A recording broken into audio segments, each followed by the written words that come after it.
샬롬, 복되고 좋은 날이 밝았습니다. 오늘 월요일 한 주간을 말씀으로 시작하시기 바랍니다. 로마서 11장 1절에서 6절까지의 말씀을 오늘 같이 묵상하고자 합니다. 그러므로 내가 말하노니 하나님이 자기 백성을 버리셨느냐? 그럴 수 없느니라. 나도 이스라엘인이요 아브라함의 씨에서 난 자요 베드로 지파라. 하나님이 그 미리 아신 자기 백성을 버리지 아니하셨나니 너희가 성경이 엘리야를 가리켜 말한 것을 알지 못하느냐. 그가 이스라엘을 하나님께 고발하되 주여 그들이 주의 선지자들을 죽였으며 주의 제단들을 헐어버렸고 나만 남았는데 내 목숨도 참나이다 하니 그에게 하신 대답이 무엇이냐. 내가 나를 위하여 바알에게 무릎을 꿇지 아니한 사람 7,000명을 남겨두었다 하셨으니 그런즉 이와 같이 지금도 은혜로 택하심을 따라 남은 자가 있느니라. 만일 은혜로 된 것이면 행위로 말미암지 않음이니 그렇지 않으면 은혜가 은혜되지 못하느니라. 아멘. 열왕기상에 나오는 말씀을 근거로 바울은 지금 은혜로 남은 사람들을 얘기하면서 하나님의 경륜에 대해서 설명하고 있습니다. 바울은 이스라엘 사람들, 자신도 이스라엘 사람이고 베냐민 지파고, 그래서 내가 얼마나 이스라엘을 사랑하고 이스라엘 사람들이 구원받는 것을 원하고 있는지 모른다. 그 마음을 계속해서 말하고 있습니다. 비록 우리가 아는 바대로 바울은 이방인의 사도라고 그래가지고 이방인들을 위해서 전도를 열심히 했던 사람이지만 바울은 그 가운데에서도 이방인과 이스라엘 사람들의 그 갈등 가운데에 서서 항상 애통했던 마음을 보여주고 있습니다.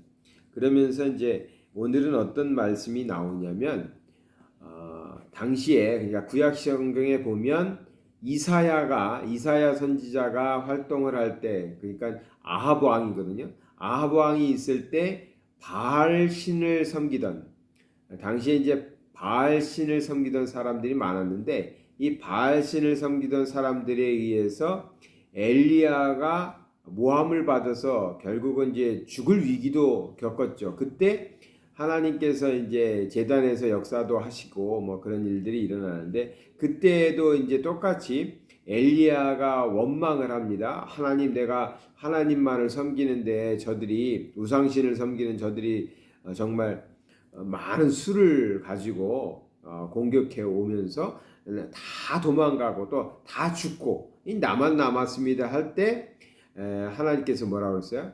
내가 바알 신에게 무릎 꿇지 않은 7,000명을 남겨두었다. 그런 말씀을 하시면서 이제 엘리야를 이제 권면을 하셔서 계속 엘리야가 하나님의 일을 할 수 있도록 용기를 불어 넣어준 것이죠. 그 구약의 말씀을 근거로 바울이 지금 얘기하는 것입니다. 이 바울에게도 말씀하시는 거예요. 4절을 제가 볼까요? 그에게 하신 대답이 무엇이냐? 내가 나를 위하여 바알에게 무릎을 꿇지 아니한 사람 7,000명을 남겨두었다 하셨으니, 이게 이제 엘리야 시대 때에 하나님께서 하신 말씀입니다. 5절은 이제 바울의 시대예요. 그런즉 이와 같이 지금도 은혜로 택하심을 따라 남은 자가 있느니라. 그러니까 바울은 홀로 서 있는 것 같지만 지금도 하나님께서 하나님의 나라의 일을 위하여 하나님 나라 확장과 복음 전파를 위해서 남겨둔 자들이 있다. 즉 남겨둔 자가 어떤 사람이겠어요? 믿음을 지키는 자겠죠. 믿음을 지켜 끝까지 주의 일을 감당할 자들. 그래서 이런 사람들을 남은 자라고 표현합니다. 남은 자.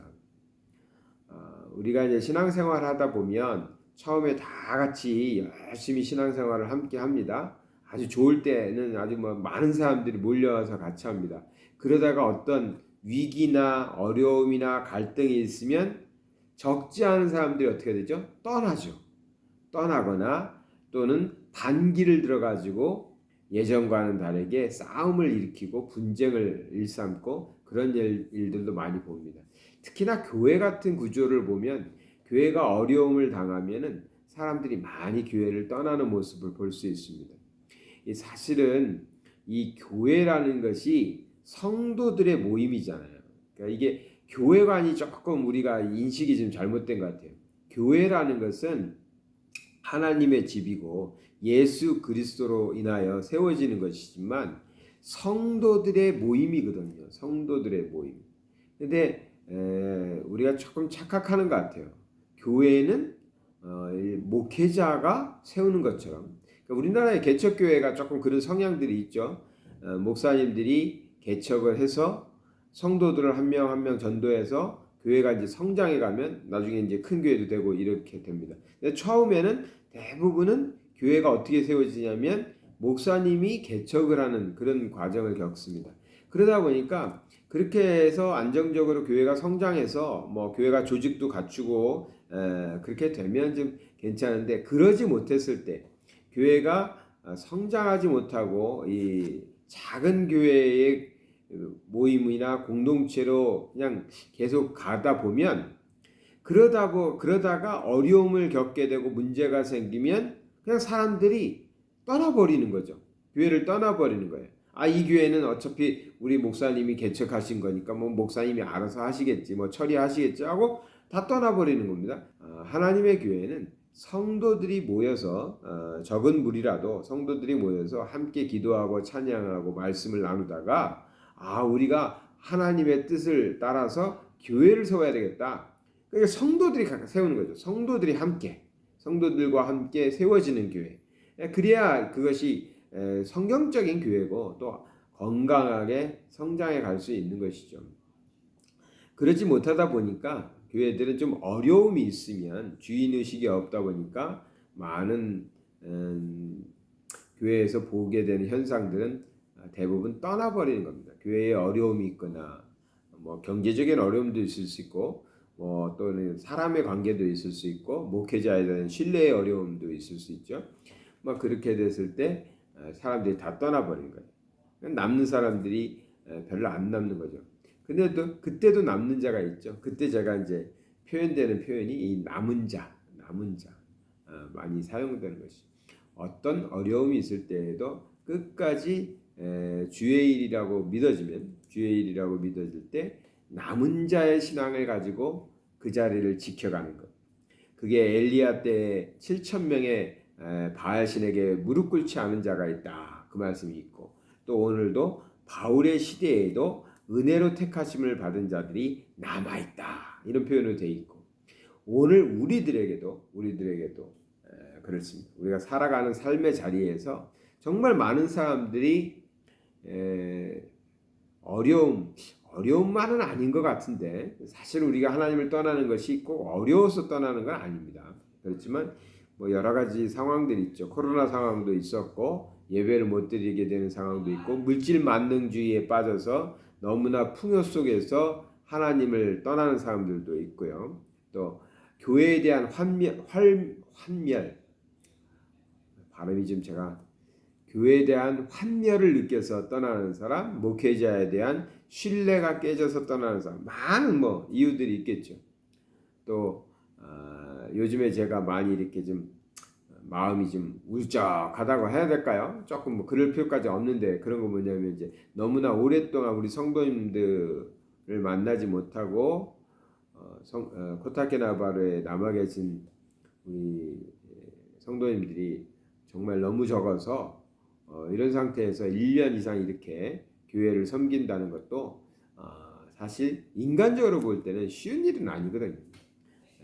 그럴 때 여러 가지 이유들로 인해서 사람들은 다 떠나기도 하고 멀어지기도 할 수 있겠죠. 그래도 그때에도 오늘 말씀과 같이 하나님께서 하나님의 일을 위하여 하나님의 나라를 위하여 하나님의 사명을 위해 하나님께서 우리에게 주신 사명을 감당케 하시기 위하여 남은 자들을 주셨다는 거죠. 남은 자들. 이게 꼭 공간적으로만 얘기하는 건 아닙니다. 위치적으로만 얘기하는 건 아니에요. 그렇지만 하나님을 믿는 신앙 안에서 그 신앙을 지키고 사역을 감당하기 위해서 남은 자의 믿음을 가지고 살아가는 분들이 있어요. 남은 자들. 그 책임감이 있어요. 그런 분들은 어디에 있든 뭐 한국에 가셨든 여기에 있든 뭐 어디에 있든 그 또 교회를 본인들이 섬기던 교회를 못 나가시는 분들도 있을 수 있고 그렇지만 그 남은 자 신앙을 가지고 계신 분들은 하나님께서 주신 그 사명에 대한 책임감을 가지고 살아가는 것을 많이 볼 수 있습니다. 오늘 이 말씀 보면서 엘리야 때도 엘리야가 혼자 남은 것처럼 정말 그렇게 느껴질 때 하나님께서 바알에게 무릎 꿇지 않은 자를 내가 7천 명이나 남겨뒀다 하고 용기를 두셨어요. 바울에게도 은혜로 택하심을 받은 남은 자들이 있다라고 말씀하시면서 또 오늘 우리에게 저에게 말씀하고 계시네요. 사실은 제가 어저께 주일 예배 영상을 이렇게 올리면서 조금 머리가 좀 머리가 안 좋다 그러면 이상한 거고 머리가 좀 아파가지고 설교 말씀을 이렇게 전하는데 입이 좀 어눌하게 표현된 부분들이 있었어요. 그때 이게 참 집중력이 떨어지기도 해요. 그래서 지금 한국에 가신 분들은 대부분 한국에 있는 교회를 출석하셔서 예배를 드리실 것 같은데 이렇게 하는 게 맞나 그런 생각들도 하거든요. 그런데 어저께 또 오래간만에 우리 성도님들이 아멘 아멘 하고 이제 뭐라 그럴까 댓글이라고 표현해야 되나 올리시잖아요. 근데 어쩔 때는 뭐 그런 것도 이제 없는 예배를 드리셔서 또 같이 예배를 드려도 그런 거 안 하시는 분들도 있죠. 안 하시는 분들도 있는데 어떤 분은 또 이렇게 아멘 하고 이렇게 꼭 시간 맞춰서 이렇게 예배 드리시고 올리시는 분도 있고 어떤 분은 그날의 이제 새벽 묵상이나 말씀을 가지고 아주 한 문장 두 문장으로 요약을 잘 하셔가지고 또 그 말씀을 고백하면서 올리시는 분도 있고 그래요. 근데 어제 또 오래간만에 또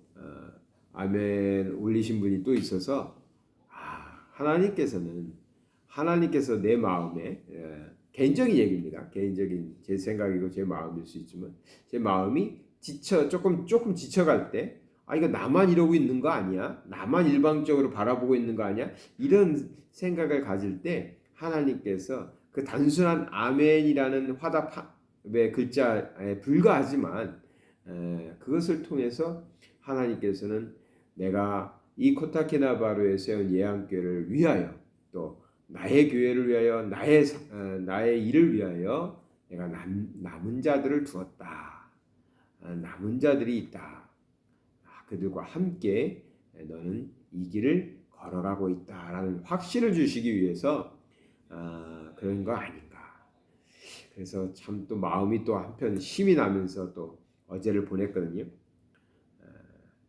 우리 성도님들은 무슨 마음으로 이제 하시는지 사실은 모르겠지만 제가 이제 개인적으로 하나님 바라보면서 제가 느낀 감정일 뿐일 수도 있습니다. 그렇지만 이런 것들이 다 이렇게 하나님께서는 만들어 가시면서 용기가 필요한 사람한테 용기를 주시고 힘이 필요한 사람한테 힘을 주시고 그러시는 것 같습니다.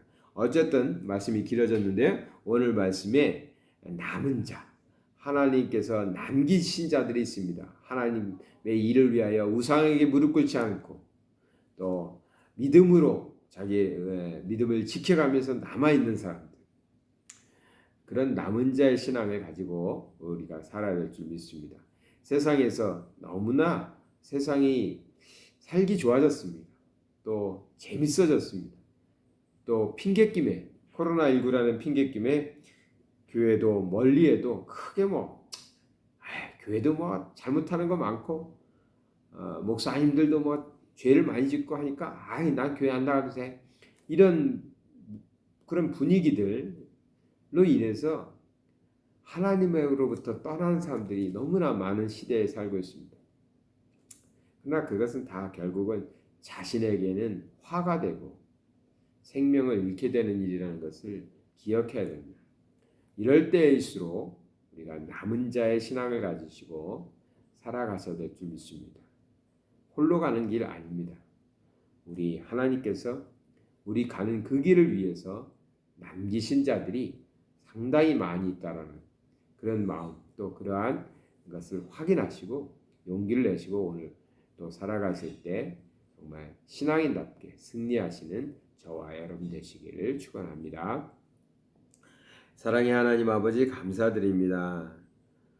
엘리야가 바울이 또 우리들이 지쳐갈 때 나홀로 이 길을 가는 건 아닌가? 다들 떠나버린 건 아닌가? 다들 하나님을 배반하고 돌아선 건 아닌가? 그런 생각이 들 때 우리 하나님께서 남겨진 자들이 있다는 것을 말씀해 주시고 보여주시고 확인시켜 주셨습니다. 우리가 그렇게 하나님 나라를 위해서 끝까지 남겨진 자 되게 하여 주시옵시고 이들이 함께 힘을 모아 주의 일 이루게 하여 주시옵소서. 세상의 것들로 유혹당하여 떠나지 않게 하시고 또 세상의 일로 인하여 시험 들어서 하나님을 멀리하지 않도록 남은 자의 신앙을 지켜가며 살게 하여 주시옵소서. 예수님 이름으로 기도드렸습니다. 아멘. 저에게도 여러분들에게도 하나님께서 남겨두신 사람들이 있습니다. 그들과 함께 이번 주간에도 승리하세요.